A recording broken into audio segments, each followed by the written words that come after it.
And it's still. I would like to find out that there's some options. How it's not part of what she looked at.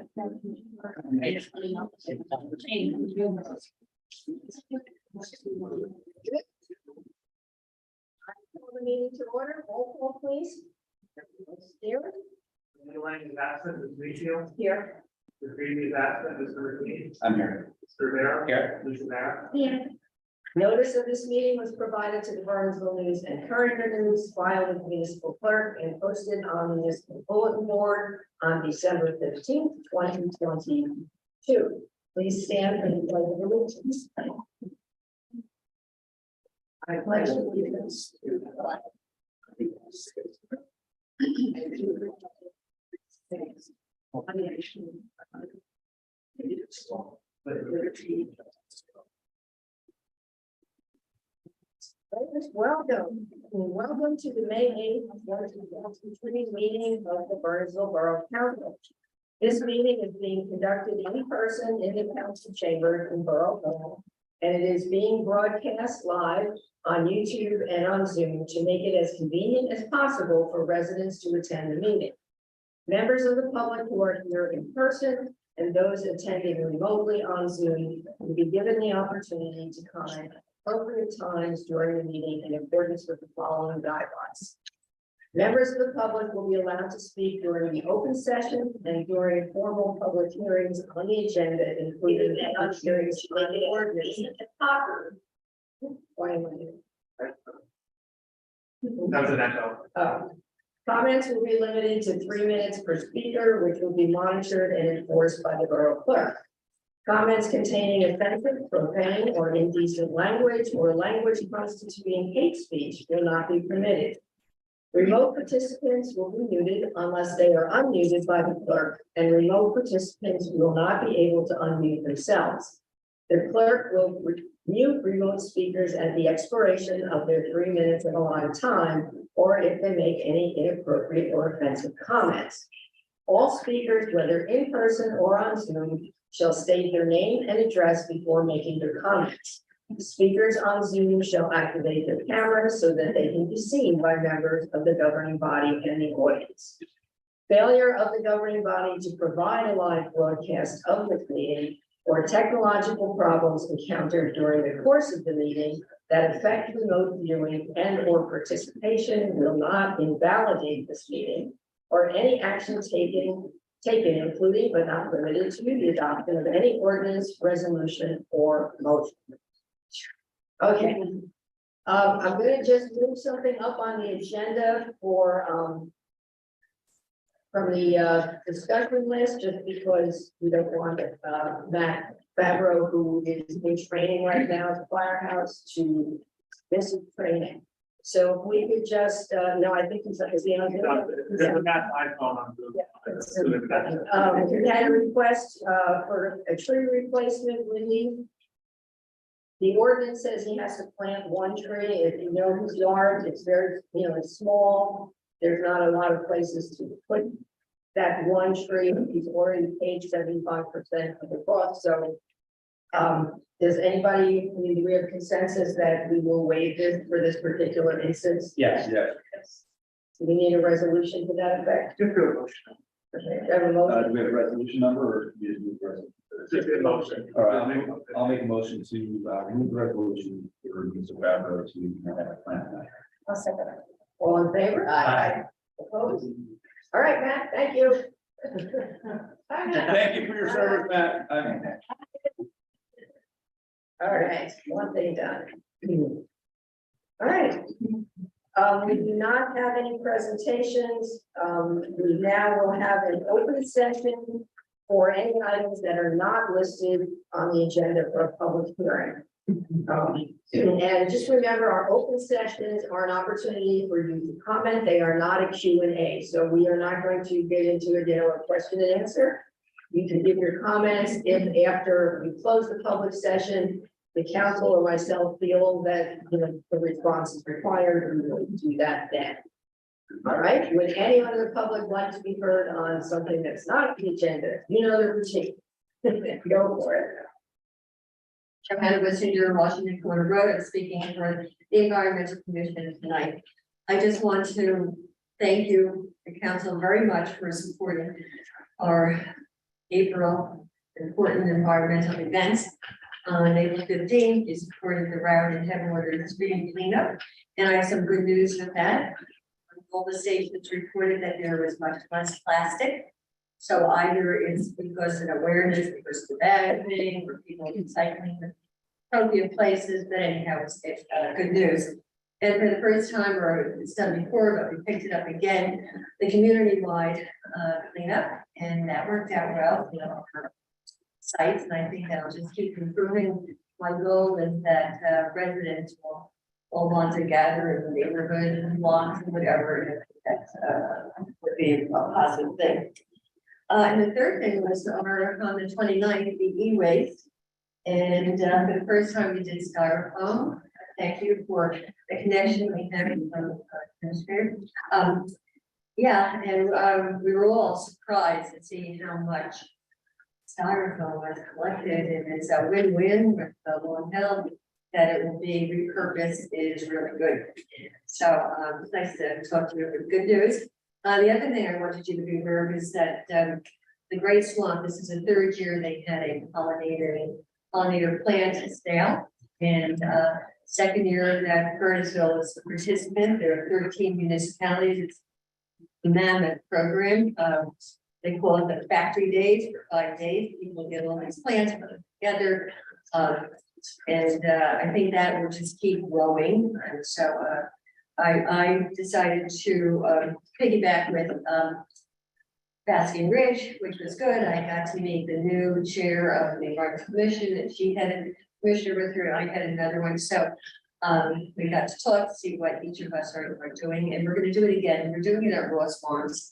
I think that first we thought we'd do it here in Bernardsville, but it's an ideal place. It's a circular thing, it's a good setting, and the manager there was very gracious, and it's a good way for them to say good exposure. So it's just nice to bring good news and to thank you. You've supported us wonderfully, and the Works Department has been great. They're always willing to help us with the lab predictor. Nice, thank you. Thank you, Johanna, and thank you for all you do in the environmental commission. It's amazing. And the day of the e-waste, it was pouring rain, and you know, everybody was out there doing their thing. So thank you for doing that. I got a lot.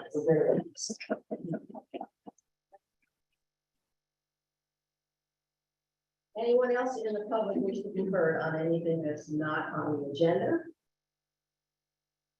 I don't see anything else. Oh, Kathy. Hi, Kathy Peachy, 70 Chilton Street. Hello, everyone. I have many things I'd like to comment on based on a lot of the meetings from last time and time before. And so I'm going to start with the whopper. And that is, I wonder if you as a council would consider extending the amount of time that people have to speak with you from 3 minutes, which can get kind of short sometimes, to maybe 4 or 5 minutes.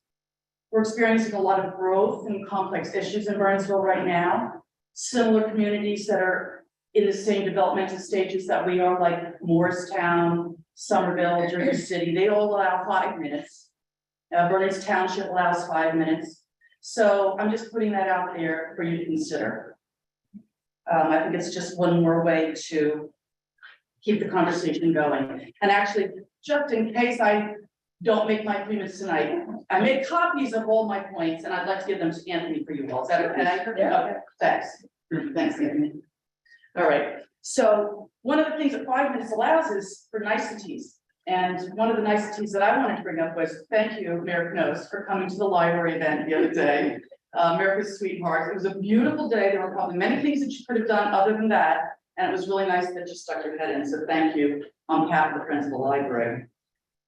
My comments about development, redevelopment, okay, redevelopment, okay, size and scale. I'm a little put off with that. I personally feel it's a little bit incongruent with the small town feel that we have. And I have some points in there that you can read about, since I'm trying to economize my 3 minutes. A couple meetings ago, they did talk about, somebody came up and talked about tax reduction as a result of all this, which I would be very interested to hear about sometime in the future, because with the development, I think about maybe new schools, teacher salaries, police salaries, additional things like that. So I wonder how that all in the overvision, plays into it. So I'm interested in that at some point. Just very quickly, the landscaping with all the new developments. As noted here, I hope maybe keep the heritage as the bar, because they did a beautiful job there. They took into consideration ultimately the neighbors, the surrounding neighborhoods, and they didn't just feed money into a fund. They actually planted. And I feel that was very important. And it looks very nice. I have questions about the dog park at Kiwanis that came up last time. I think it's great that they're using that property. And I hope that we as a town are being a good neighbor and involving them in that. In that consideration, I have some things like, it might be conflict with little kids. They get signed on, my own little neighbors are very scared of my daughter's dog. The dog parks that I've been to here locally aren't in the middle of neighborhoods. So I wondered about I'm not, I know Carrie's here, and I know Aaron, you talked about 271. So I just wanted to know more about that. Now I have to finish because I got beat. But I had some ideas. Trying to make it just one sheet challenge, but I had some thoughts for that little area in between those existing houses, quiet, calm parks that really help support the mayor's wellness program, mental wellness, meditation, reflection, that sort of thing. Easy community things for a small village like bocce and horseshoes, believe it or not. They're easy pickup games and so forth. Thanks for the extra minutes, and I hope, and thank you for reading this, because I trust you will. Thank you. Yeah. Very, very efficient. Thank you. Yeah, it's very helpful. Anyone else? All right, then I will close the general public session. Okay. Moving on to ordinance public hearings. Before I open this public hearing, I just wanted to make a few comments. I know there was some information around that the Palmer development would not have any commercial on the first floor. That is not correct. If you read the plan or had a copy of the plan, and it's on the website. If you don't, I think on page 21, it very clearly says that the first floor does have retail and commercial. So I don't know where that came from, but I just want to make sure that was clear. The other thing is, in terms of sidewalks in that redevelopment plan, there's an addition of almost 7,000 square feet of sidewalk that has been added in that plan. So just, people get misinformation, and I just wanted to start with that. Anthony, do you want to just show that, and just for clarity, we are not reviewing a site plan here. There are no official drawings. There are concept plans that the architect has done to just give a feel for what this may look like. What the redevelopment plan does is it sets the framework for the zoning. But then the developer has to do actual site plans, actual engineering, traffic studies, all those things, and that will go to the planning board. And they are the ones who will sit there and say, no, this is not going to work. There's not enough parking. This isn't an easy access. That's where that will happen. What we're looking at tonight is the framework from which planning board is going to look at the details. We just had some rough concept plans. If you want to share those, if you haven't seen these. Oh, here's one of this tree. That's different.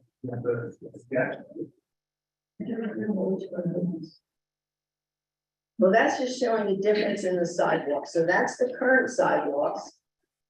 And then what the architect. Share speak on that, because we didn't want to do more to see that.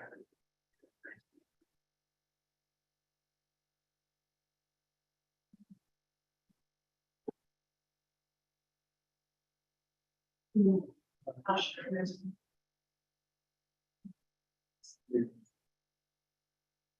Jerry. Just share your screen.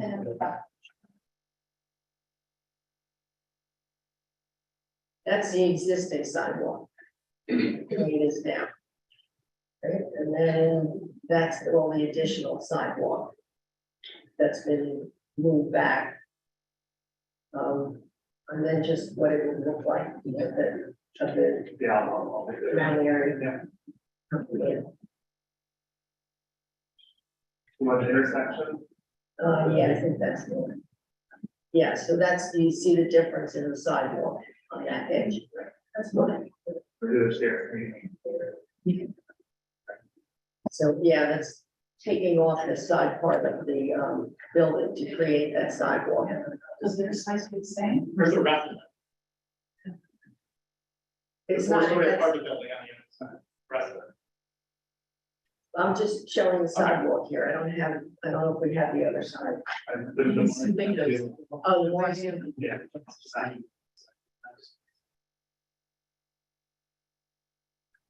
There, that's the 202 side. That's sharing. Do we have the height elevations?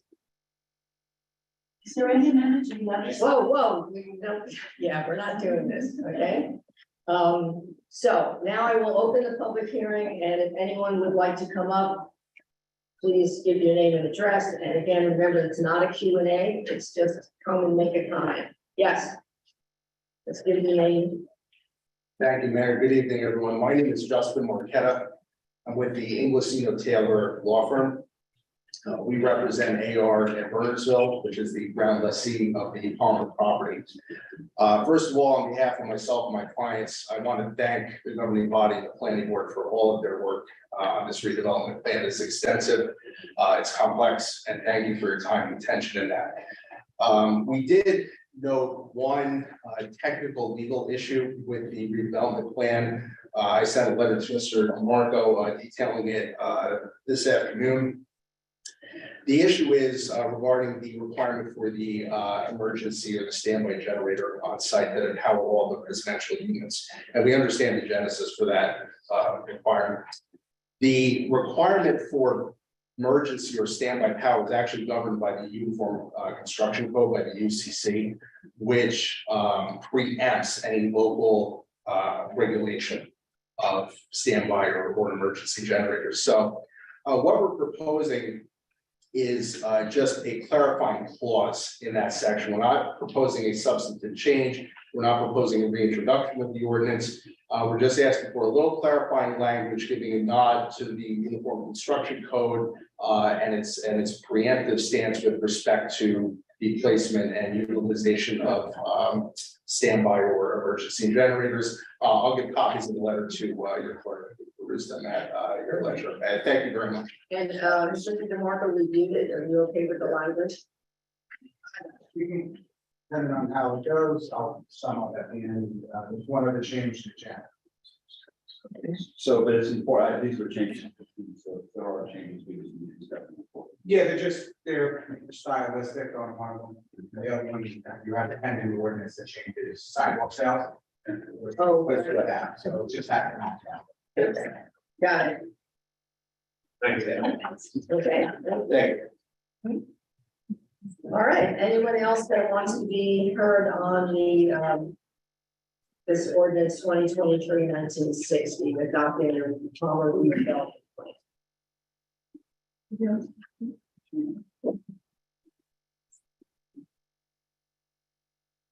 Thank you, Mayor and Council. Aaron Duff, 51 Crestview Drive. Just want to clarify real quick on the commercial use requirement. Page 21 sets forward plan goals, totally precatory. What the goal of the plan is. There's no mandatory language around commercial use. But I will concede that the plan as submitted does have around 10,000 square feet of commercial space included. Currently, it's about 19,000 square feet, so the reduction about half in order to facilitate the 95,000 square feet of residential apartment construction that they plan to put there. I personally think this is a bad plan. I think it is, allows and incentivizes excessive overdevelopment of this lot. That's just one side, it goes all the way around. It's just completely out of character with our town. It's gonna create a traffic net. I could go on and on, but I get my, for what it's worth, I would strongly urge the council to vote it down. I think it violates the principle behind our master plan, our zoning code, and is really only benefits the property owner and not the residents. And I just want to touch on a point that Dr. Hammond made last time. The entire impetus behind revitalization was Quimby. And the plan that was, created through public participation, unlike this plan, had a lot of public amenities involved in it. It had a brand new Minebrook Park. It had a public plaza. It had wide pedestrian streetscapes in a European village setting. It had all these things that incentivized and got the public behind all these revitalization initiatives. Now we read the paper that's on the shopping block. We don't know where that's going. And what we get in its place is a giant apartment block across the street, which is what everybody said during all those revitalization hearings. They don't want out of revitalization. They don't want a lot of apartments. Revitalization, commercial, great, and that's borne out in the master plan and the zoning code. There's nothing in the master plan in the 2020 amendments about high density residential apartments. It's to facilitate commercial revitalization. So I think that it's an opportunity as we look at Quimby to look at all these issues around redevelopment, take a step back, see if we can come up with an overarching plan for Quimby, Palmer, residential density within the entire downtown, all the sub-districts, how we're going to be affordable in that context, and create a comprehensive vision for where we're going with redevelopment rather than a piecemeal basis. I think at the very least, adoption of this plan is premature at this point. I would ask the council to vote that. Thank you. Thank you, Barry. Anybody on? Yeah, I'll stop upstairs if you can see who's.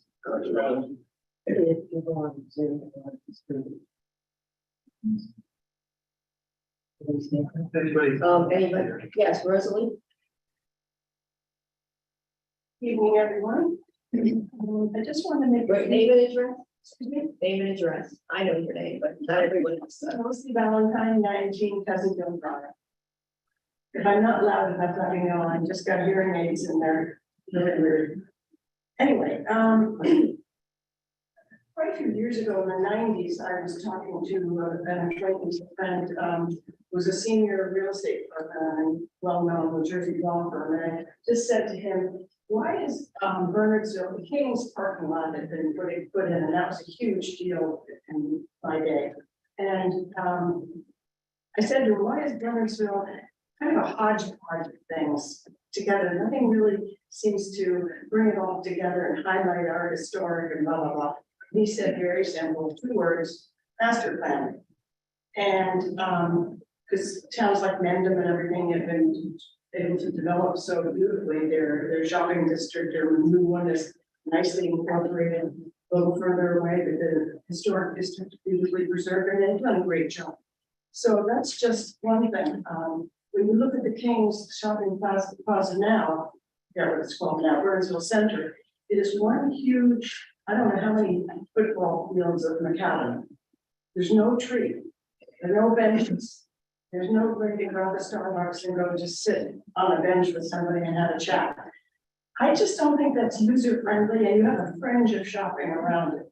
Just a little fringe of shops. It's just, I don't think it works. But in any case, it was in accordance, and it was fine with master plan. And that's what worries me with the Palmer project. There's such a great vibe going on now, thanks to downtown Burnsville and a lot of other people too.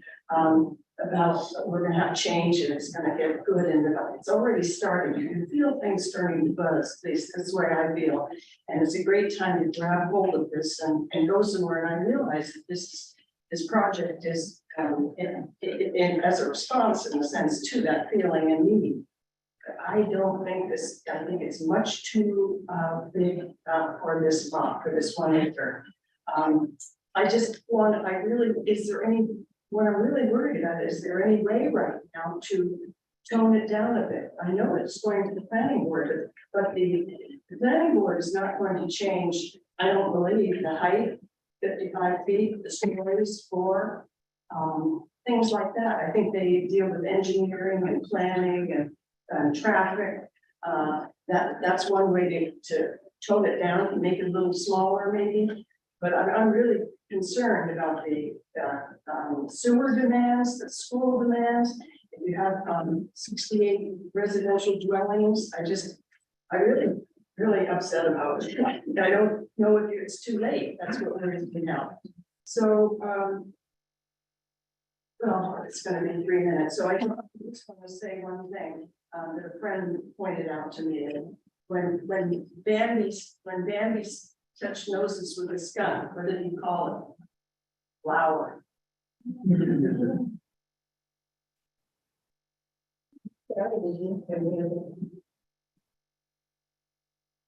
Mary Hazelton, Brook Road, thanks for the opportunity to speak today. I'm in favor of downtown revitalization. I'm in favor of having development take place in places where we already have infrastructure to support people living downtown. But I honestly feel, particularly having seen the elevation drawings, which are not that easy to find within the borough website. The first drawing I saw was a painting, and it was sort of attractive, but when I saw the elevations and saw how these buildings are gonna tower over the Palmer building when we're done, that's what really woke me up and made me think, I just think it's too big. And I think it's too high. I don't know, I share Rosalie's concern, if this is passed by the council, how much change will the planning board be able to make if they agree with some of those points or have others of their own about egress and ingress, et cetera, for this particular most congested area of our town. It's not like Quimby, where if you came out and you saw that you couldn't get through, you could hang an easy right and you have 5 miles until the next light. It's tight. And I feel like that it's too big, it just towers over everything that we've got downtown. I'm also concerned about the lack of green space. There is just no visibility of anything except building with what I'm seeing right now. The green space is on the inside of the courtyard. There may be no access to that. We don't know yet. That is certainly something we should push for, but I feel that it's not in accordance with the master plan because it's too big. It's just not in keeping with the way I feel Bernardsville should move forward. I don't think I'm alone in that. I've heard from a lot of people that I'm not. And I do think we need to have more folks downtown, but I think that if we don't get this right, if we overshoot on this, we're gonna put ourselves in a position where we're gonna be having multiple people come and asking for the same overshot. We spent time to find out what the density should be, 35 units per acre. This one is nearly twice that. And I question why that's being allowed to even be considered when our planner said 35. And some people felt that that was high, and it's higher than a lot of neighboring towns. So to double it, I think we're getting ourselves into trouble.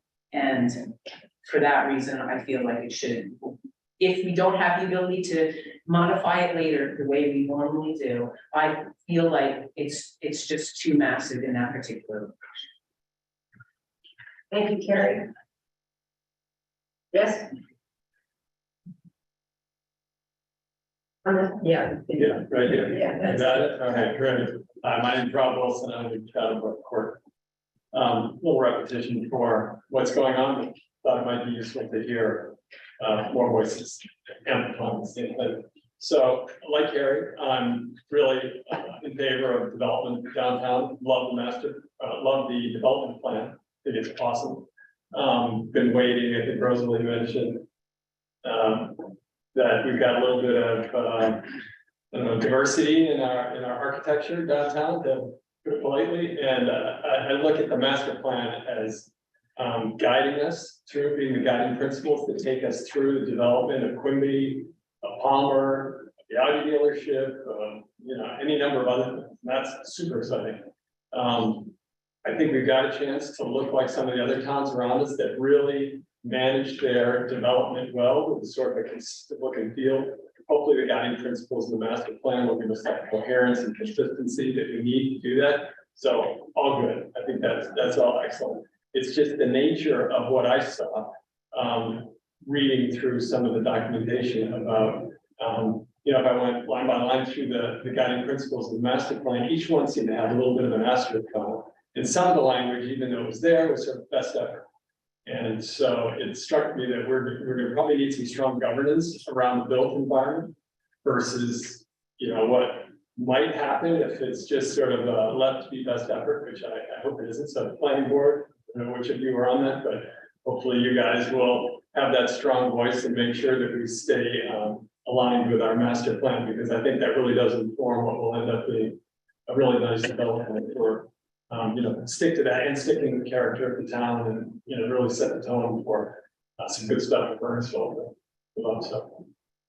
Is it? Thanks, Rob. Yes, sir.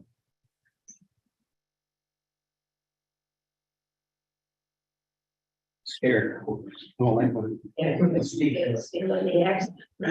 Jerry, I agree, 36 Ambar Place. I lived here for almost 50 years.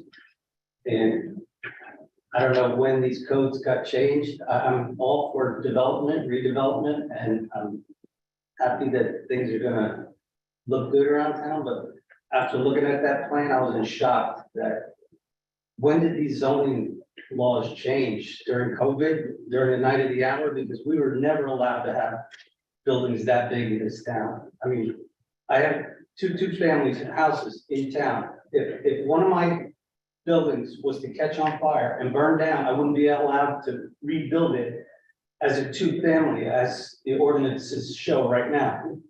But yet you could build this monstrosity in our town. What are we doing here? I mean, why are we allowing this? How did the codes change?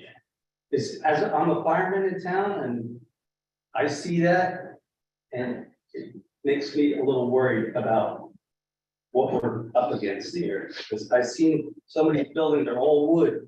They go up fast and they come down fast. And it's a safety issue for me. I think it's not a good idea. So I'm just putting it out there. I really think we ought to start scaling this down, keeping our town within the conforms to make it look nice. I don't think we should be going to these humongous buildings. Why can't we just make it look nice? I mean, you see this going on in Bedminster, makes it look nice. Peacock, they're making nice looking buildings. Yeah, I mean, that Palmer building is a atrocity. I mean, someone said it just right. You look at the scale of the building that's there right now, and that's a big building. It towers that like, you know, I really think we gotta think about this. It's not just there's a lot of people that are against this, but they're not gonna say anything. So I'm here for them to speak up. I'm not the best spokesperson, but I'm trying to do my part. All right?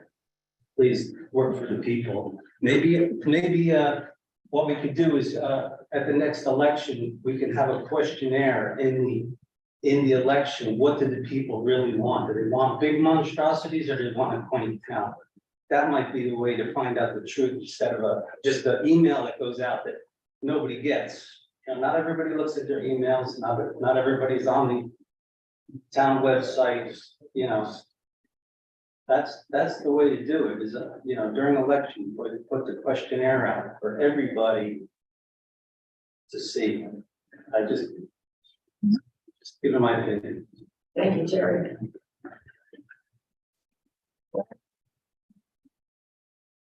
By the way, you missed it, you got a compliment. Kathy Peachy gave you a compliment earlier. You're welcome.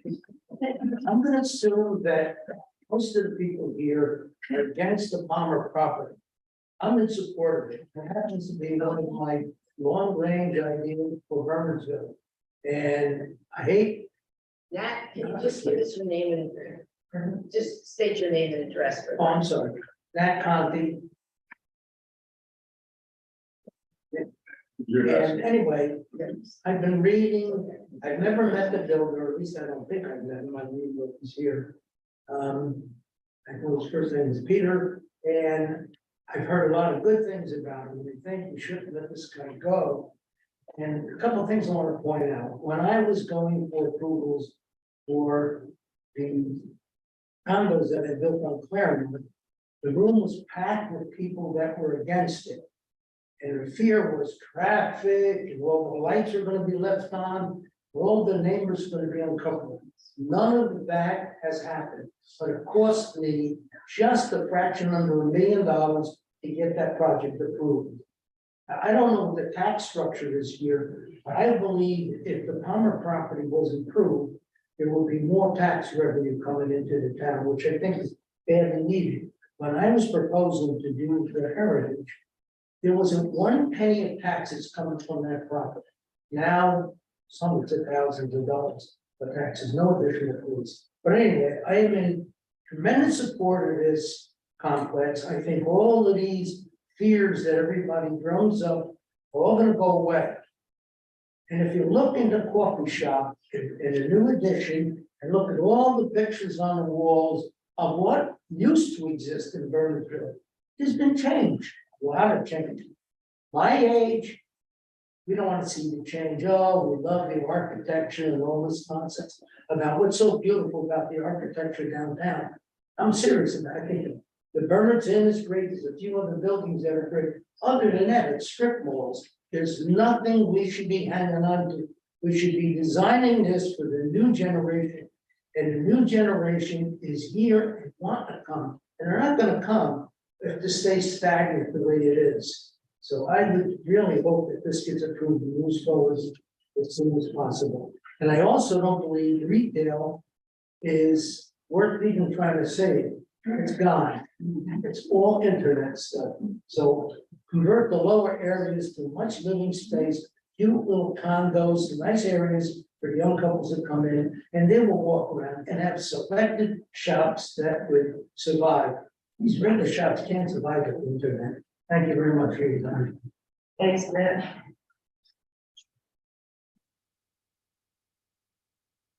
Barbara?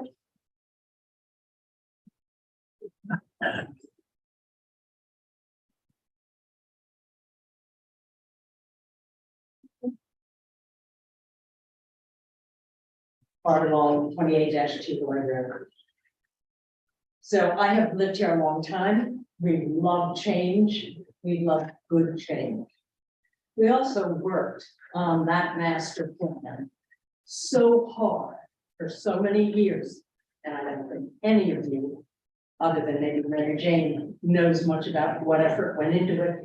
What we really wanted to capture was saving what was good about our town. It was certainly not to build high-rises downtown. We wanted to preserve the quality of life. And you can do that with keeping up with more contemporary things. But the quality of life of everyone who lived in Bernardsville was the prime concern when that master plan was done. It was done for this, for not only downtown, but also for any acreage, anything like that around. So it's, you know, we've been doing that for a long time. It was wonderful when it finally got done because it was, I don't know, it was 3 years in the making, but a long time. I don't think that you're going to find that anything we build in the way of housing units downtown is going to bring in more money. We probably won't be able to have a volunteer fire department. Who knows what's going to happen with the police department? Everything will have to be increased. When you offset those things, you're not going to have enough income to offset those. So I think that's a little bit of a pie in the sky. But definitely, I agree with what everyone except Matt said. This isn't Bernardsville. Thank you. Anybody else? I haven't seen anybody else.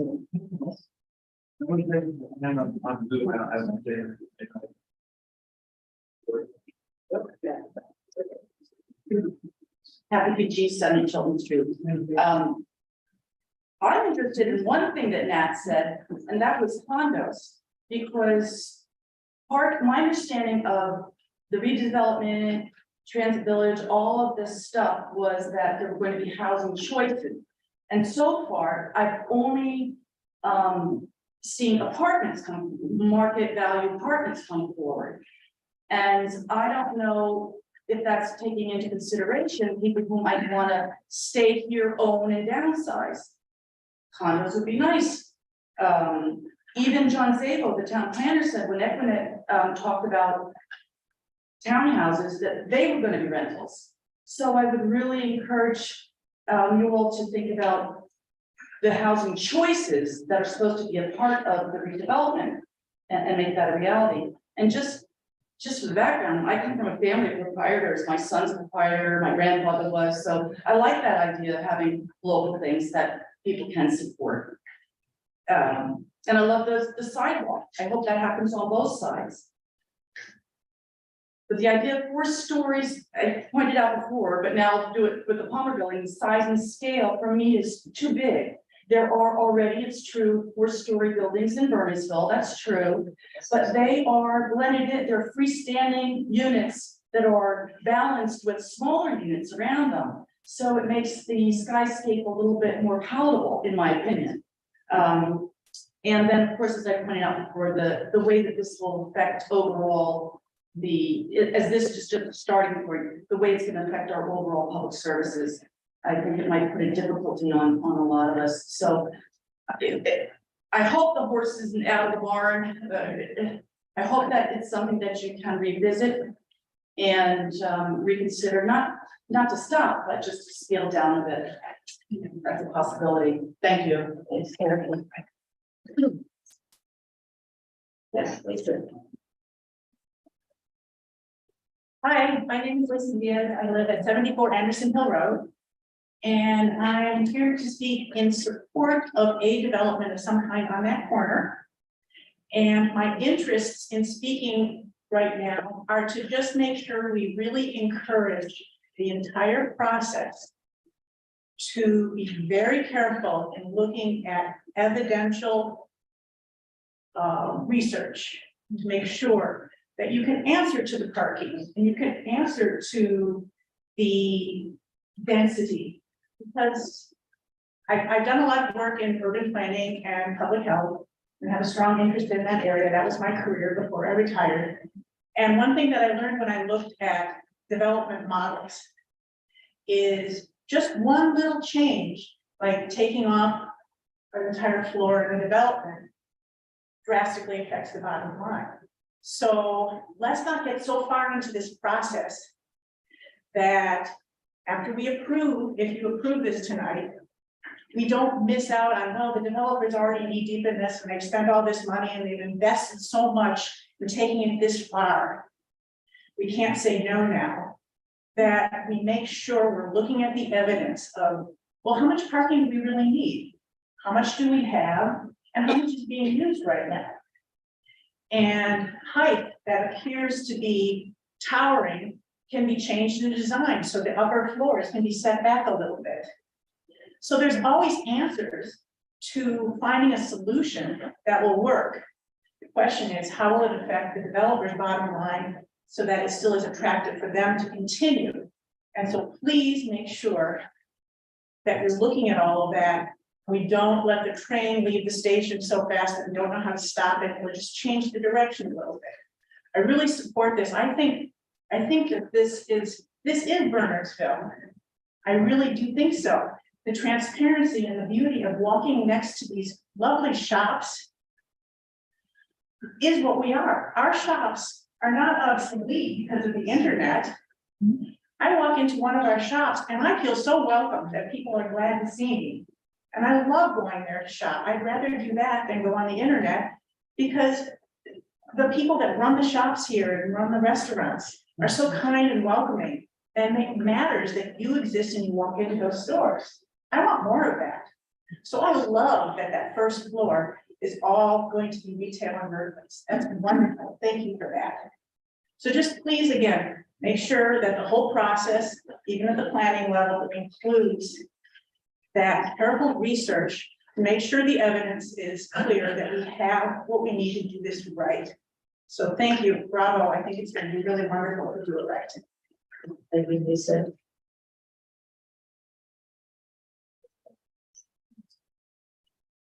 We have Jan Greco.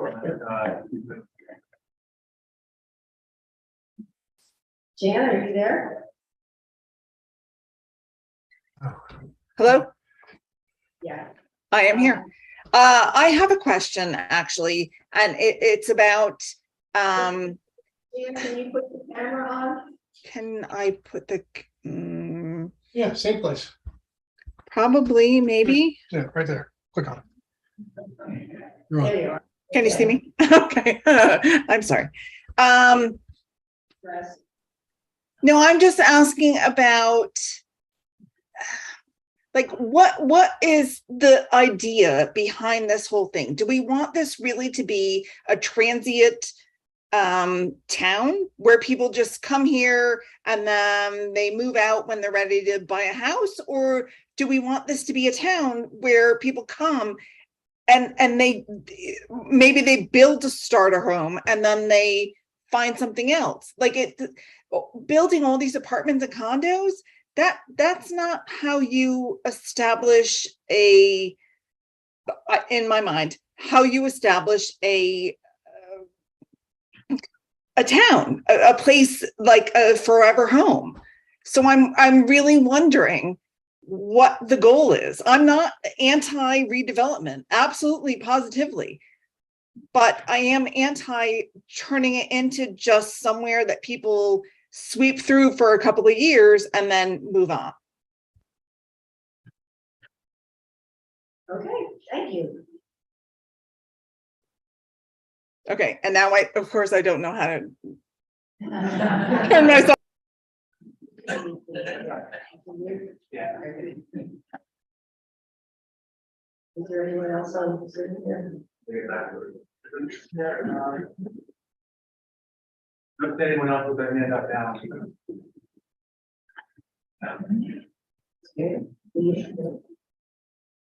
Anyone else in the audience?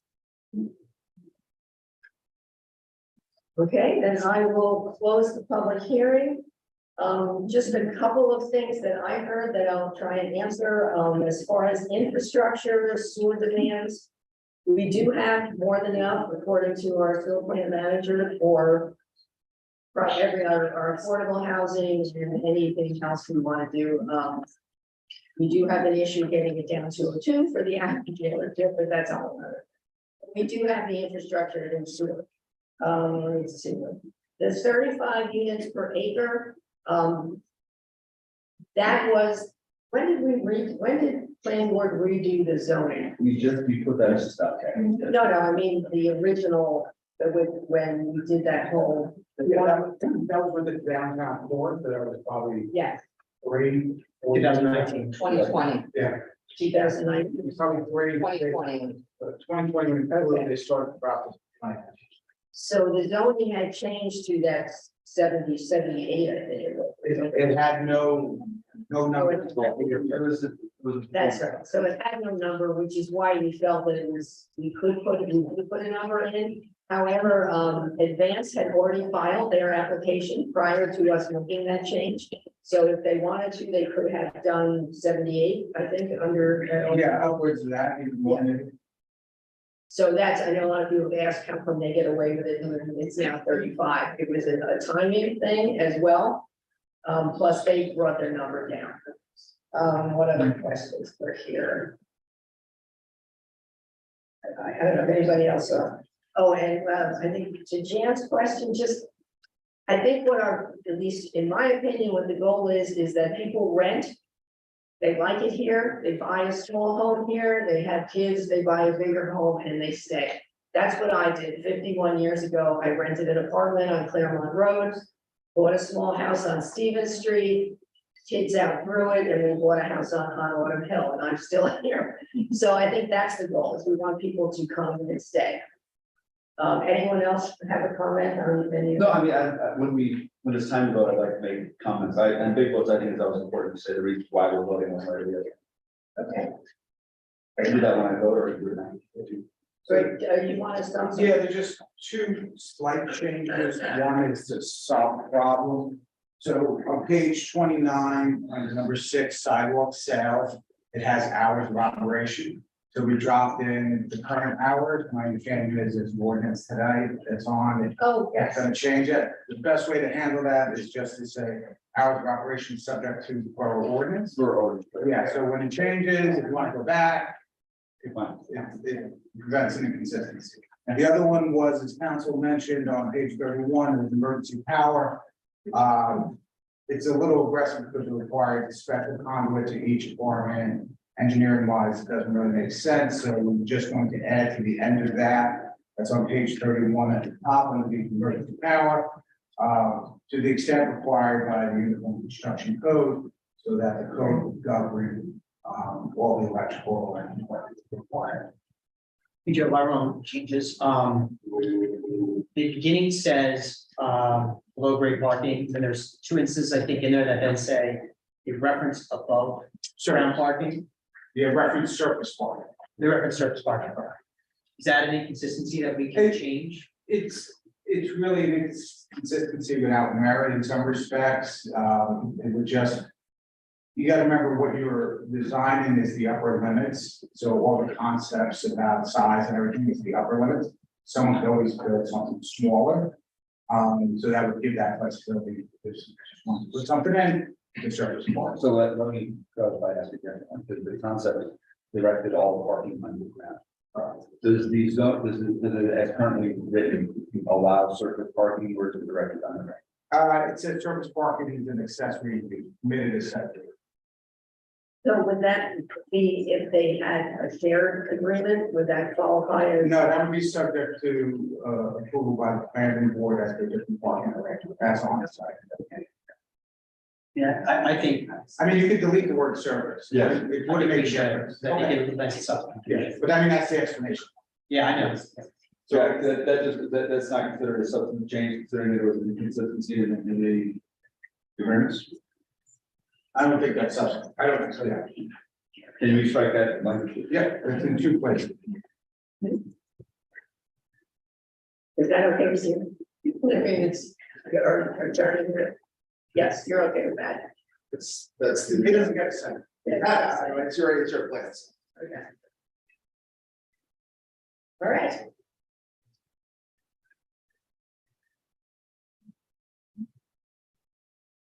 Okay, so, for the public hearing, we would like to. So I'll move past ordinance 2023-1960 and final reading and adopt published with the permission to just provide comments as we go. Okay, roll call, please. Look, it should be comment. As you vote. I have more questions for Joe before we go. Oh. Sorry. Joe. There are some protections that I think I'd like to see. I think that these are, so like for public clarity, if this passes, then it moves to a contract phase and then the borough negotiates directly with, well, we have to name developer.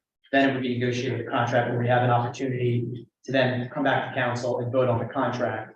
And in that, we could require certain things, which I'm going to ask about right now, and then it would go to planning board and sort of go through the whole process there. That's correct. Correct.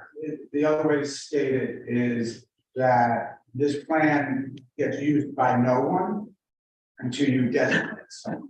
Right, you have no obligation to ever designate anyone. So in that process you just described, there is no meeting of minds to the one who spoke. If you don't get to that agreement, then no one ever gets designated. So there is still a whole other opportunity for other incidentals or clarifications. Perfect. So there's 4 things that I think that these would go in the contract agreement, but let me know if that's better represented here. I also thought it was nice to see the sidewalk, and that obviously gives a public space. Any contract, can we demand a commitment on square footage or a setback along 202? Because I think that is part of the concern, at least that I hear from when I talk to individuals. So my understanding from previous comments from other council members, including yourself, was you would not enter into that agreement until you had a concept plan, right, that you liked. So that's probably the best answer to that. So in other words, if that, you said 7,000 square feet, I think you said that was? No, It's not 9,000 change, it's 6,700.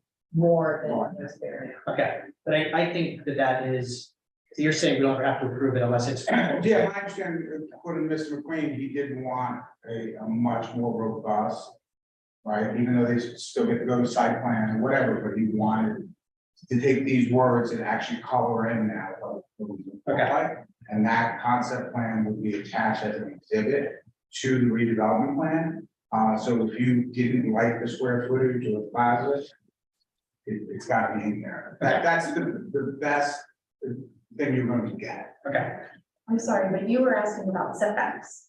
yeah, but as a, like as a square footage, correct, like the whole setback along from 202, the setbacks are covered. Setbacks, can setbacks be changed? That's your zoning now. That's what you're doing now. You're establishing setback.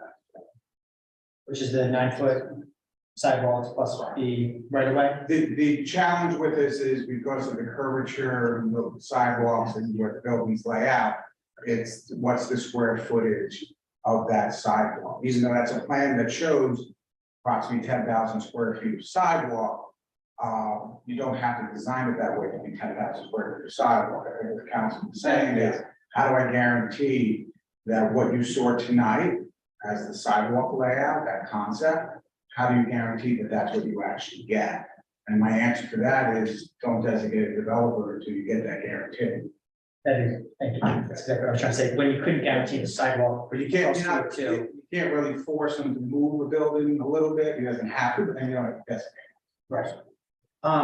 We talked a lot about making sure that there was a public hearing, which I know wouldn't be normal, but I thought, you know, I know there was a few members of council that thought it would be a good idea in an agreement to say that the developer has to be public with the plan.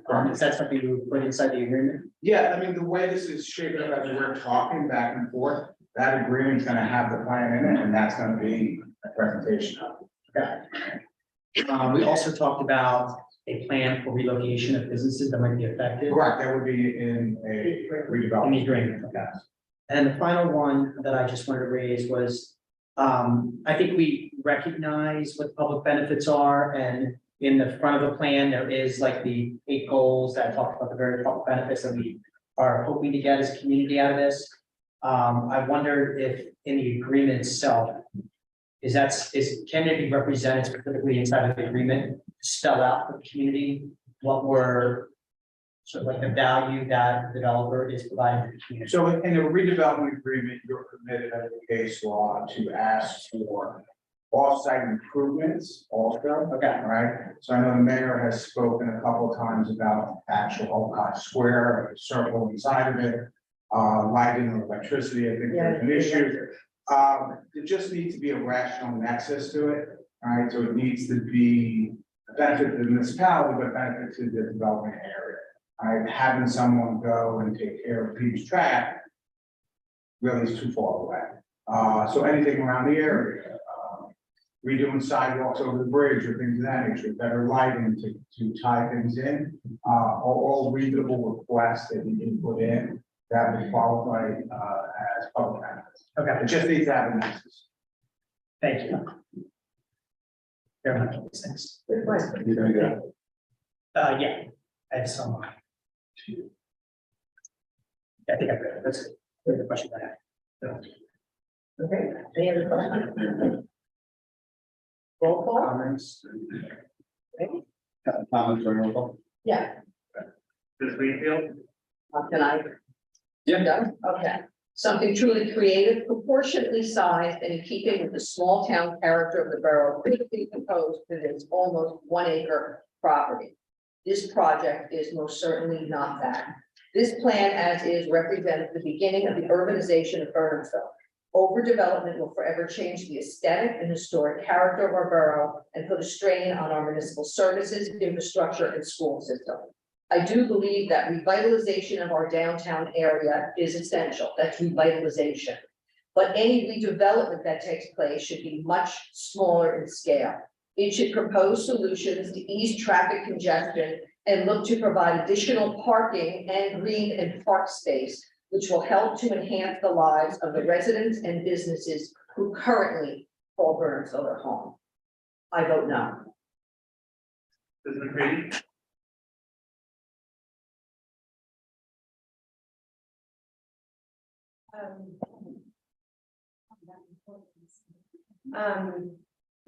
Yeah, I thought so much about it, and the building is high, and Lisa, as you point out, there's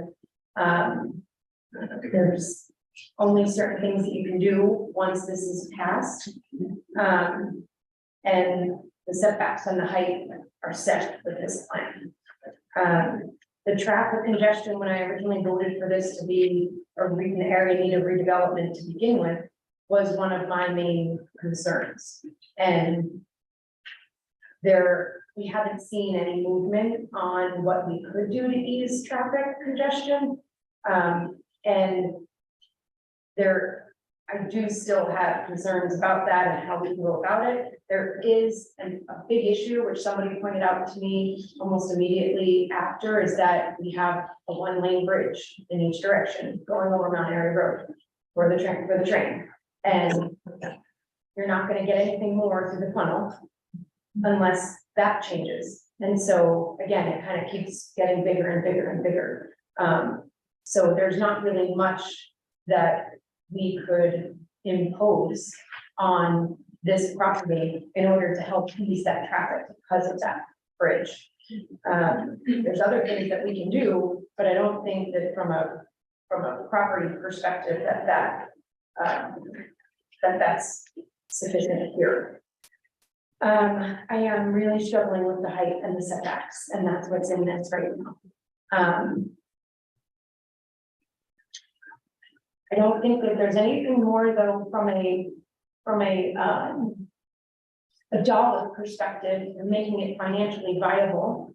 I don't think there's anything more that could be done. We actually took some time and money and hired a third-party planner and engineer to come in and give us a second opinion on the entire thing.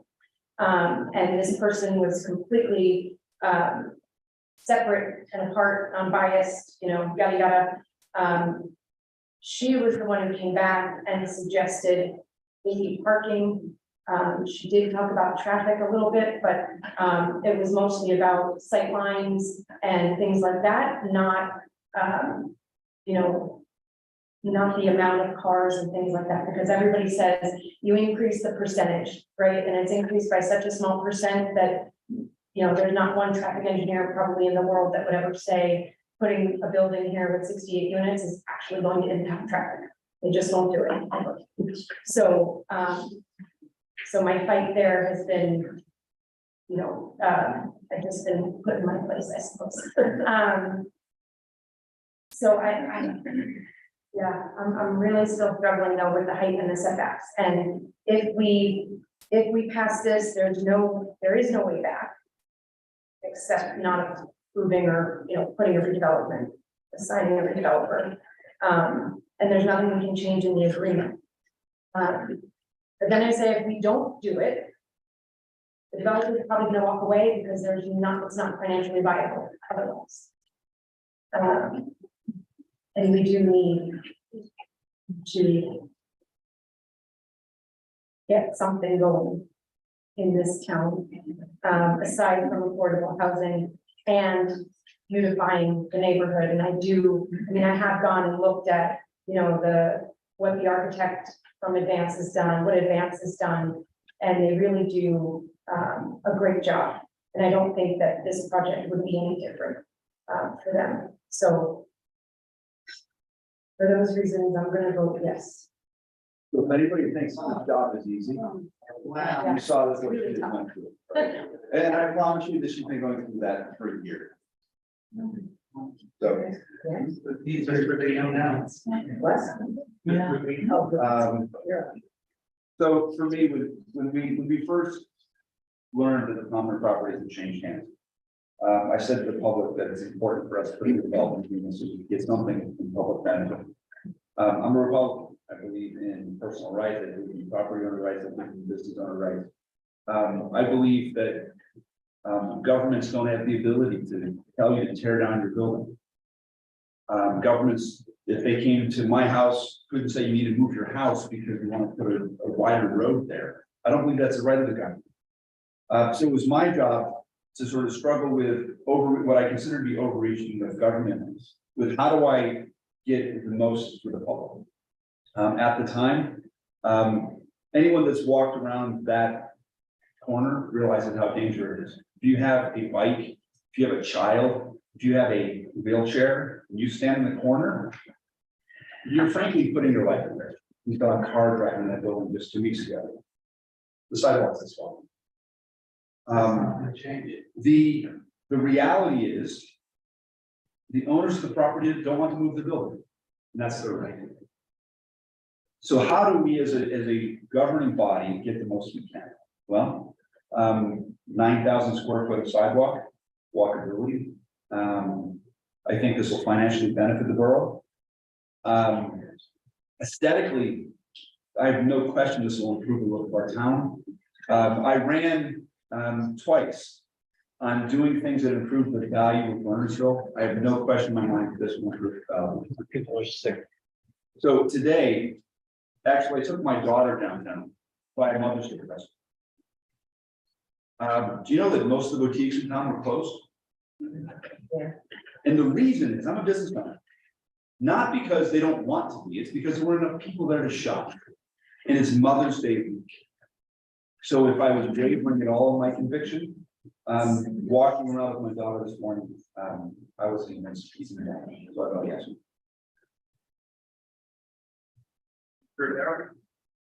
Hey, Joe, can I ask one more question? Just, there's been a lot of back and forth on the height. The way I read it, was 3 or 40 in the current zoning, 4 or 40 in the new zoning. Allows 5 extra feet for flat roof, which I think is consistent with the current zoning. And then 10 extra feet or 15 extra feet for a slanted roof. Yeah, for a parallel. So, and the reason that is the design element that changes the whole building. So Al, I can speak to that. We actually changed that globally in zone planning board, because if you do a flat roof, you have to have different dimensions than if you want to have a roof. So that was. And I mean, like, your point, what's the difference in height? I mean, is it 5 feet? In terms of the style of roof. Well, I mean, I'm reading the current zoning, it says 4 or 3 and 40, and the new, that what we're voting on right now says 4 or 40, so that to me is the same height with the exceptions and. So some of it's design elements, right? So you can do a floor at 10 foot each. Right. And you can put in a 40-foot area, you could develop a 4-story building with 10 foot floor. 8-foot heights, 2 feet in between the flooring. 10 foot gives you plus or minus, 4 feet. Right, so.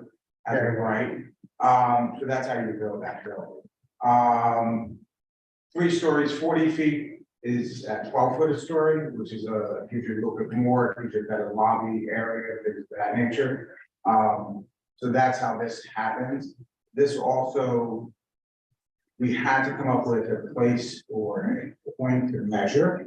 Yeah. Right? And the measuring point is why the building has that differential.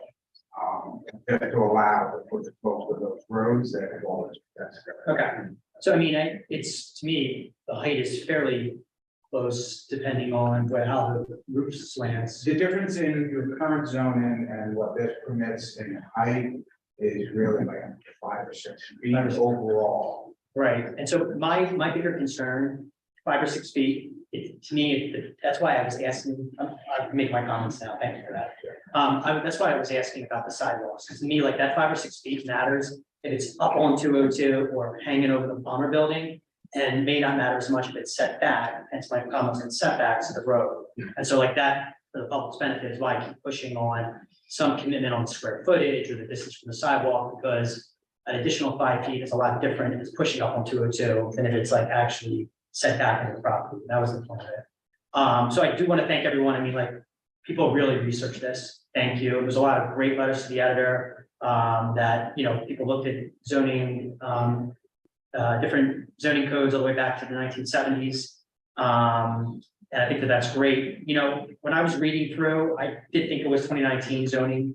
I could have been 2020, but I looked up the date it was passed. And I mean, in the zoning that we currently have, the downtown zoning, which I have right here, I can show to anybody after the meeting. I mean, if you have in my mind, an issue with projects like these, then you have an issue with the 2019 zoning that passed. Because it specifically says residential mixed-use buildings, right? Mixed-use buildings being mixed use between residential and commercial as specific to the downtown district.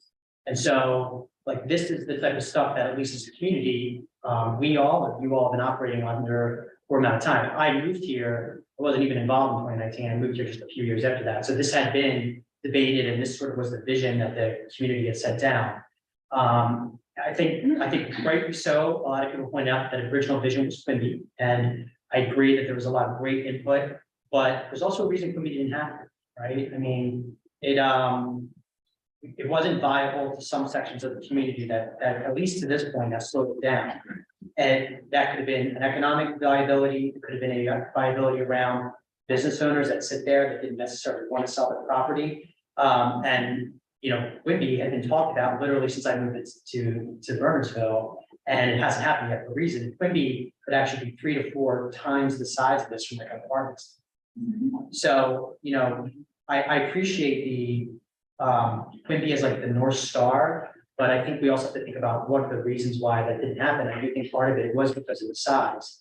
I think Chad articulated well my general philosophy, and that I usually don't like to tell private property owners what to do with their property. I am happy though in this situation that we made it an area redevelopment. I think it's like a very important part of town. We actually wouldn't be even having this conversation if it wasn't made an area redevelopment. It would have had public input. It would have filed with the planning board and would have gone. But here we are now over a year later continuing to talk about this, which I think is a great thing. I do see public benefits in it. First floor commercial, you know, was very important to me. That's in there. There's a change in the traffic pattern going away from Alcott Square, which I think is something that we have to make sure that we look at, because the traffic pattern is something that I think we actually need to look at as a community, including the market pattern. I'm very big on the larger sidewalks and the facelift and the space for the public. It's something that I'm interested to see in a final agreement. I definitely want public input, including like what I said in any agreement that the developer name would have to meet the community. And the final thing for me is like, and I said this during, you were here for the finance public budget meetings, 6% to 7% of our entire tax base is commercial, meaning like 94% is the back of residences, right? And like that has to change. Like I've asked other members of council and other public bodies, and that's hovering between like 80 to 85% for most communities, but it's 94% for Bernardsville. And so, you know, I remember looking at the Palmer current tax revenue raised there, and it's the equivalent of like 1 to 2 single family homes, not on the mountain, normal single family homes that, you know, that exist downtown. And so I think like we have to, as a community, start to, you know, we have the current development. We need to put protections in place. There are public benefits that I think are very clear in this plan, and that's why I vote yes. To support it. Thank you. Isn't there? Well, not to be redundant, I will say that Diane raised a concern about circulation of traffic, circulation of cars. And unfortunately, a lot of the focus has been on that. Whereas, in my opinion, it's important to change the focus to circulation or drawing actual people into the downtown on foot. One of the things in the research that we've been doing as a team, we all don't agree on everything, shocking, right? But one of the things we've researched is walkability. It's this new fun term that everybody likes to throw around, but what it actually provides is connection between people. So to me, I live with a senior citizen. I also live with teenagers. What do they agree on? Well, you'd be surprised that they agree that they would like to not have to get in their car all the time. The size of the building when you're walking by it is a lot different from when you're driving by it, or when you're stuck in traffic and looking at it. Walking by a building, you're not looking like this, really. You're looking at, oh wow, a table I can sit at. When you're in Kings, you want to sit down maybe and have a coffee. There's a couple of benches over there, yeah, we do that. But that's the essence of connection, is having those 9-foot sidewalks to connect with someone when you go to town. So I just wanna, I know it's usually not an interactive thing, but how many people here, just to show of hands, have been to Burlington, Vermont? Or closer to home, Montclair, New Jersey. Princeton, New Jersey. So these are just some of the places that are the epitome of walkability. And when you go there, you're gonna see buildings that are taller than 4 stories. Not only that, but when you go to Burlington, Vermont, what's the parking requirement for apartments? Population. They just did away with parking requirements. And that's kind of what Lisa was talking about when it comes to planning. Planners are talking about this. Do we really need these parking requirements anymore? And this is a touchy subject, which Al and I are saying we want to do a full-blown parking study. There's a lot of pavement in this town. And what we want to do is take some of that pavement and make it where we can connect. So, I think I didn't miss what I wanted to say, but let's see. Some of us who've lived here longer, I definitely see how you might be averse to a change. But the fact is that your definition of quality of life is not really the same as the person sitting next to you all the time. So what you consider an improvement in quality of life may not be what someone else considers. So in my head, I keep that in mind because I'm supposed to represent everybody, possibly. But a hands-off approach in these situations is really, to me, not what we're up here to do. And that's why we've researched so hard and tried to come up with factual information to base our decisions on. Mr. Conti expressed about historic preservation. We do a hell of a job with historic preservation. We really do. But in order to have that in place, you need revenue. And you also need revenue to have open spaces. So we're just trying to manage a very large, an organization that can support all of the things that people want: historic preservation, parks. These businesses who've been sticking it out so long, they need foot traffic. Amazon is killing them. They need foot traffic. And I bought a dress on Amazon, it looked horrible. I went to Blink, boutique, sorry, and it looks great. So that's just kind of, we have to weigh those things. I know I'm going on and on. 1 acre can definitely start to transform what's happening downtown. There are volunteers who are dedicated to really do that. This 1 acre is definitely not going to destroy the entire town by any means. This 1 acre can be the impetus to helping spark that fire to get people to go downtown and spend time on foot. So if you want me to support you in your efforts to get through town faster by car, don't look to me for that, because I don't think that's a good idea. Somebody got hit by a car in front of my house last week. they were obviously going too fast, because I don't know how you don't see a kid crossing the street. I mean, I'm not, I'm with that. I don't know how to be in that situation, but anyway, so I am in favor of the project and, I vote yes. That's it, yes? Okay. So it has passed. Joe, next steps? I will, start the process of drafting a redevelopment agreement. I will look for all the input from the council. I have a list, as we've gone through this over the last year, of items that are important, so I will do my best to incorporate all those. So that could be something to talk about in June, probably in the executive session, and, somewhere in that time period, hopefully we move to the next step. Okay, and if we come up with other things, send them to you. Yeah, I mean, I think they should go through you, Okay. and as the collector, this way you get to see all of them, and then to me, and the administrator, I think that's more of a challenge. So any things we want in that agreement that maybe we haven't already discussed?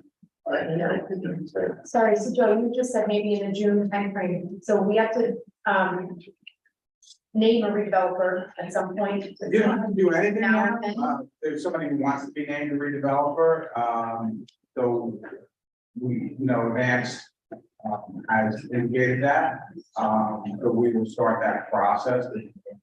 Drafting an agreement. And so the concept plan that we talked to referenced earlier, that would happen then sometime between now and the end of June. Or sometime in June, I'm just saying, agreement for June. I anticipate they'll start it tomorrow. When it ends, will be up to you. I have a question. Is an RFP going out for this, or do we know who the redeveloper is? My understanding is the redeveloper is going to be the property owner or the person under contract. You could go through an RFP process, but if the owner never transfers the property, you wasted time and money on the borrower's part, because we don't have ownership.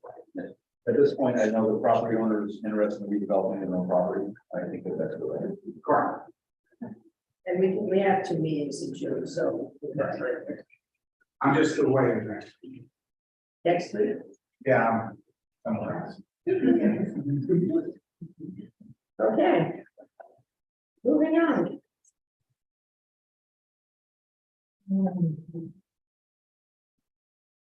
All right, I will open the public hearing on ordinance 1965 requiring outdoor dining facilities to file a certificate of insurance and an indemnification agreement with the borough clerk. Would anyone in the public like to be heard on this? So we'll turn.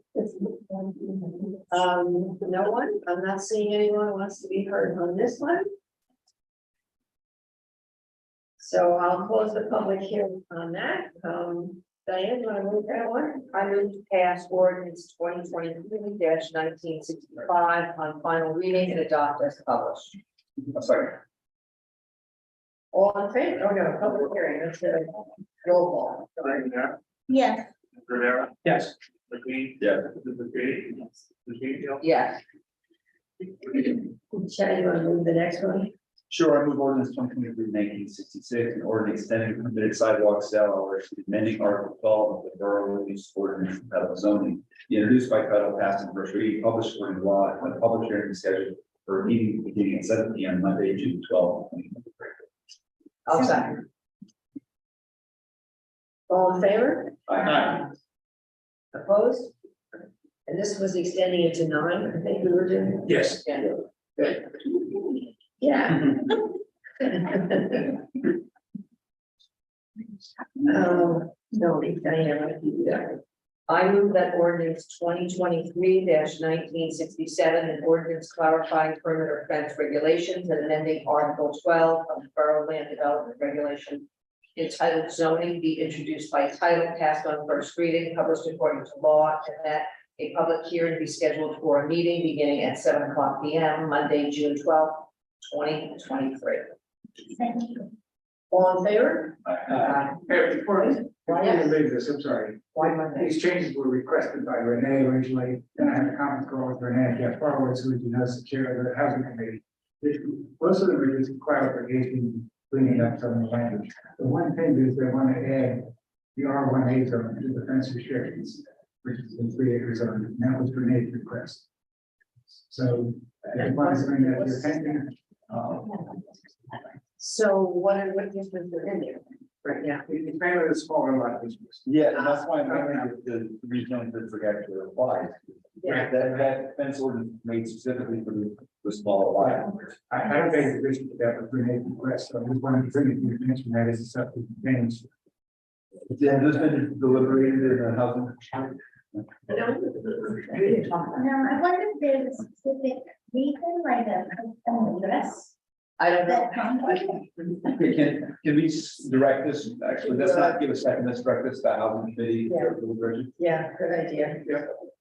I mean, I just want to know, usually we're dealing with a problem, like so I want to. Right. Well, I remember when we dealt with things like stone walls and a lot of things that were specific to smaller areas, and I don't remember the ordinance on. Yeah, Renee had a particular, maybe we should invite Renee to participate. In this Why discussion. don't we just bring it back to housing and Okay. find out what it is that the problem is Right. and where it came from, because we don't know anything about it. Yeah. Good idea. So are we introducing or we're not? No. It wasn't not second. I get that. Okay. Alan, you next. Sure. I move that ordinance 2023-1968 appropriating $731,000 from the capital improvement fund for various equipment as listed in 2023 municipal budget be introduced by title, passed on first reading, published according to law, and a public hearing be scheduled for a meeting beginning at 7 p.m. Monday, May 22nd, 2023. Also. All in favor?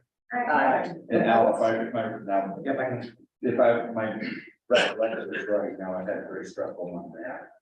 We're paying cash for this, is no bond, correct? Correct. This, we actually moved up our capital budget to, Nancy can correct me, but 990,000 or right around that number, mid 900s.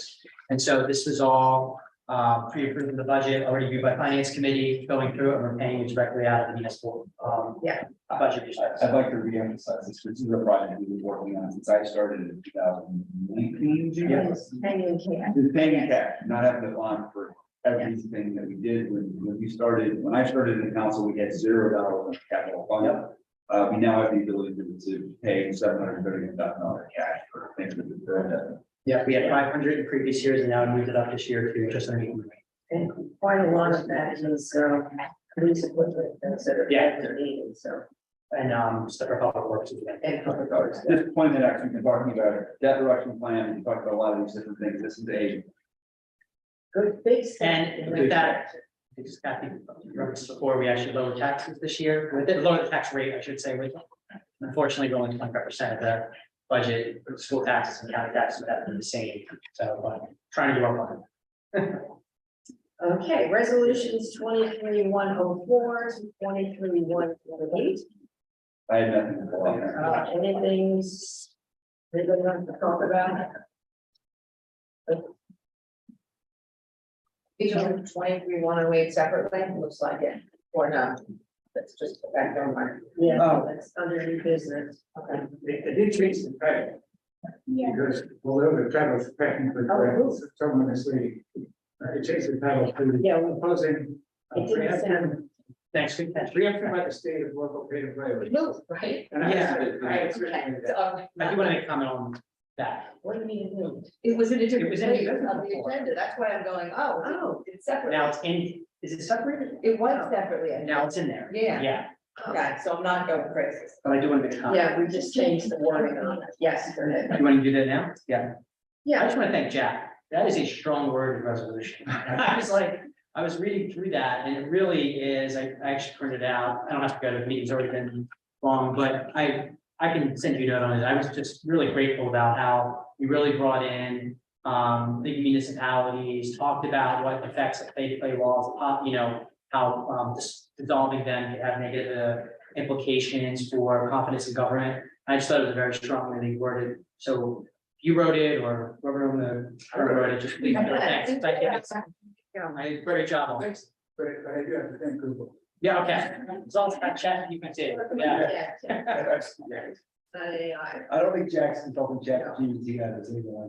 Not yet. But that was exactly, I think, speaking for myself, but I think for council, exactly what we were hoping. Yeah. Thank you. And for those in the audience who don't know what we're talking about, we have a local plan law, which is how much people can donate to political campaigns, and ours was stricter. We got to do our own. Now, they've changed the pay to play and loosened it up, and which overrides ours. So which means we have to follow theirs and can't be as strict. So even though we're forced to do that, the council wanted to let them know that we're not happy with that. So that is why we have this resolution. So thank you, Jack. Somebody move it? No. Go ahead. Yeah, so we also moving 108 as well, so that officially. Yeah. Yes, So I'll move resolution 23-104 through 23-108. I'll second. Roll call. Ms. Greenfield, Yes. Mr. Reed, Yes. Mr. McLean. Yes. Mr. Dow. Yes. Mr. Max. Yes. Okay, mayor's update. We had a centennial committee meeting, on the 26th of April. We're coming along nicely with that group. Lots of exciting things coming. First thing will be a kickoff gala fundraiser in November. I think it's November 4th, and it will be at Upton Pine. Much thank yous to the Dobby family for letting us use their carriage house to do that. If you haven't been there, it's a beautiful place. That's all I can say. So you'll be hearing more about. Right now, we have a logo contest going on, so we're looking for local artists, graphic designers to design a centennial logo, and you can find the information on, is it BernardsvilleCentennial.org? Yes. So if you know someone who's an artist and wants to do that, we really want that to happen.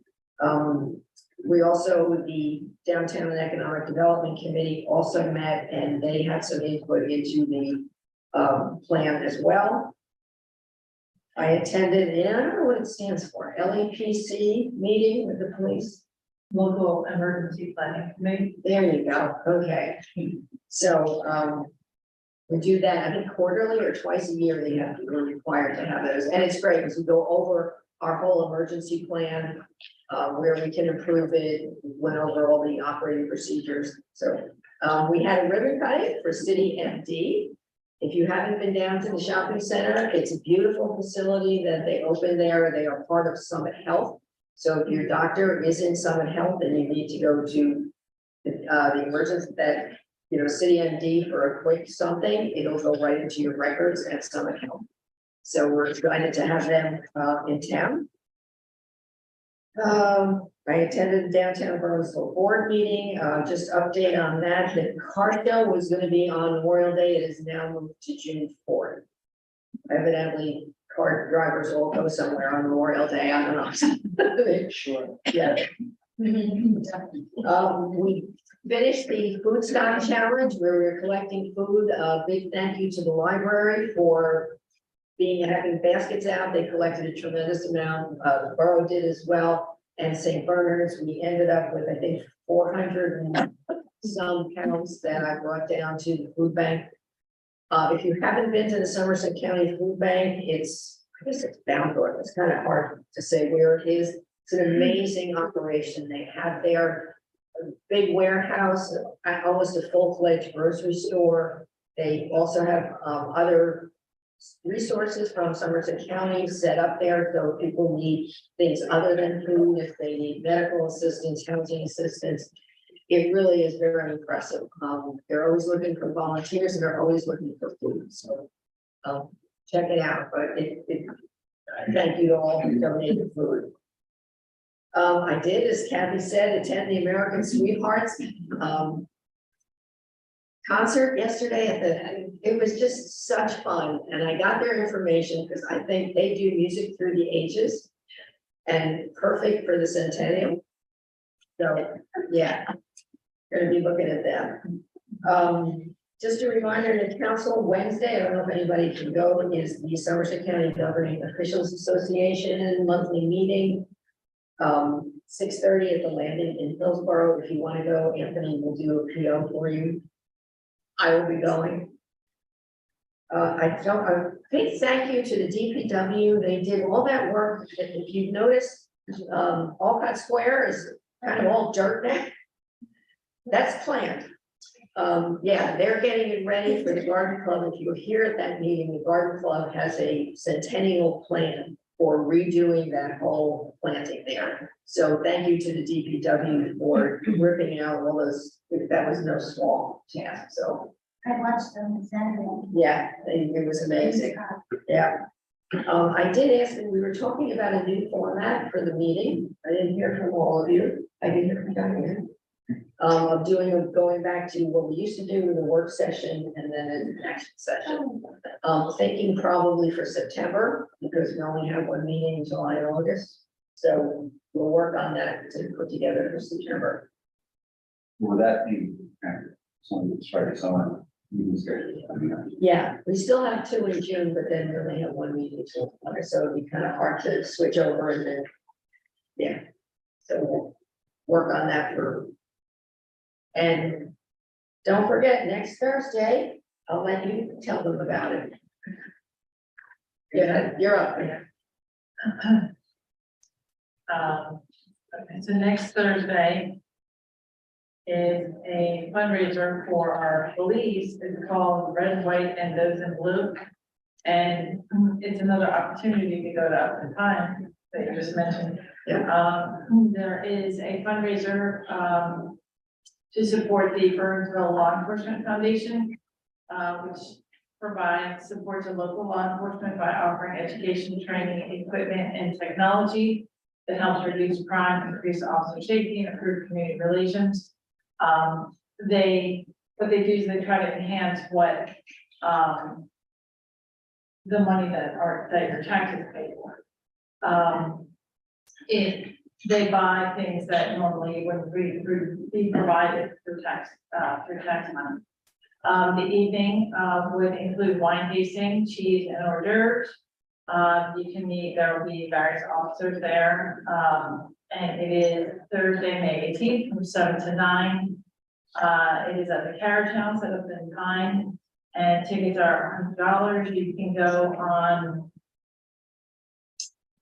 BernardsvilleLEF.org, and then there's a flyer, and you can scan it for tickets. There are various sponsors I just wanted to read because they help make the event possible. Adelphia Wine Market, East Row 73, Continental Cookery, Ristorante MV, Ken Rent, Stuki Japanese Restaurant, the Coffee Shop, and Beeville Print Center. So we want to thank all of them for their contributions, and it is open to everybody. So please feel free to go online and get your ticket. And I think I just was talking to one of the members, they have, I think, 60 people so far, and they're hoping to get at least 150. So please get your tickets. I think it'll be a fun evening, and you'll get to see Up in Pine, which is worth it. Also, a week from Saturday is the Spring Household Cleanup Day. That's May 20th from 9 a.m. to 4 p.m. at the compost facility at 150 Hill Road. Residents can drop off various household items including furniture, boilers, water heaters, appliances, lawnmowers, carpets, mattresses, and similar items. So if you can get it there in one pickup truck or van with the residency, then you can drop it off for free. You can visit our website for additional information, including a lot of items that are not allowed, such as construction material or vegetation. You can also call 766-3000 extension 122 if you have questions or for additional information. I wanted to report that the driveway at 271-267 Rydberg Road has been modified. It's been goodbye. It's really good. Doug sent us pictures. Yeah, it makes it easier and safer to turn in and out. New curbing was also added. DPW did all the work. They did a very good job. And the Bernardsville neighborhood road reconstruction project began today. It began with, yeah, it's, some of the parts, or I guess the main pipes that they need will not be delivered till Wednesday, but today they started staging and bringing, we saw them across the street. There's really big, castings for the sewers, so they started delivering those and staging today. So the affected residents in the neighborhood are notified, and they will continue to be notified as they go section by section. There is a police officer on site every day for traffic control, and the project is expected to last 3 months. It's all gonna be done in 3 months? The whole thing? So it took three years to plan and 3 months to do. Yeah, there is. Right. There's information on our website, and if people have questions, they can call 766-3000 extension 444. That's all I All have. right, great, thank you. Yeah. We did 8C, 8D, for temporary signs for the farmer's market. Are we okay with that? Yeah. Yes.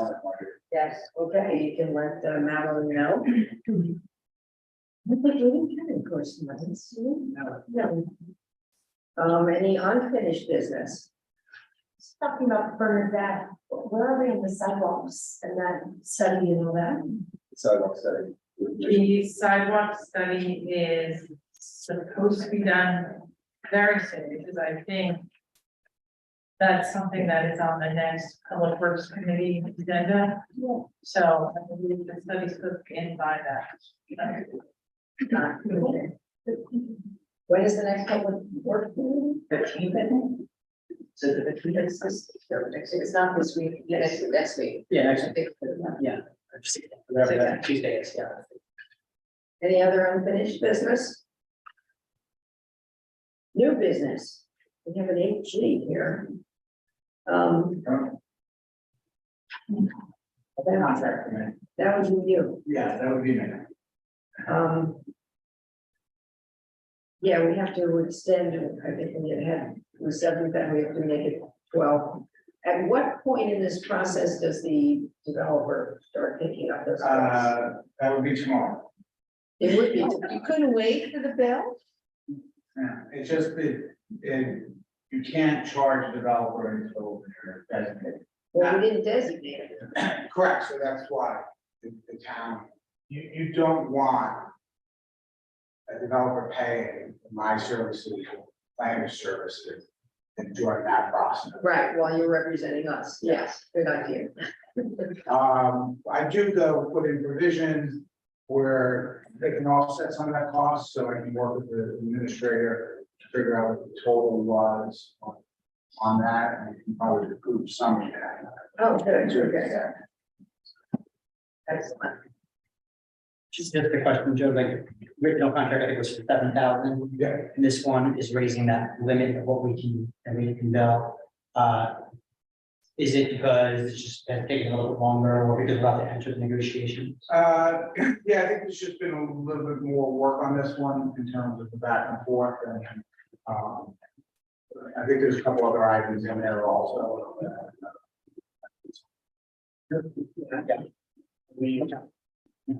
Thank you. So do we need to move that as to a 2021 or not? I move resolution 23-109 be adopted.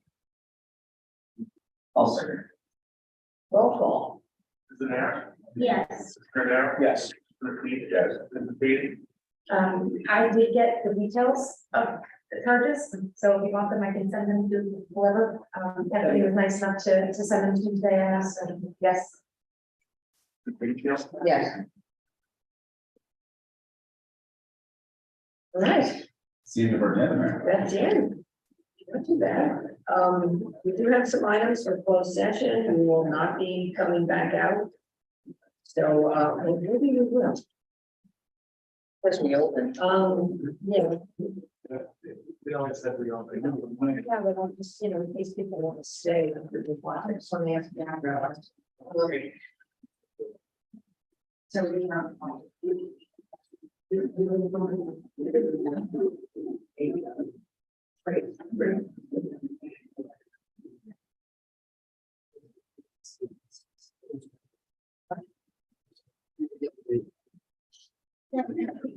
No, she wants to know, wants to tell the public coming out. Next week. Yeah. 16, then we said party. Yeah. Okay, so we will not be coming back Okay. out, so you guys can go home. Have a good evening. I'll make a motion. Thanks for coming. Yes, session. Second. All right, great. Bye. Thanks for coming.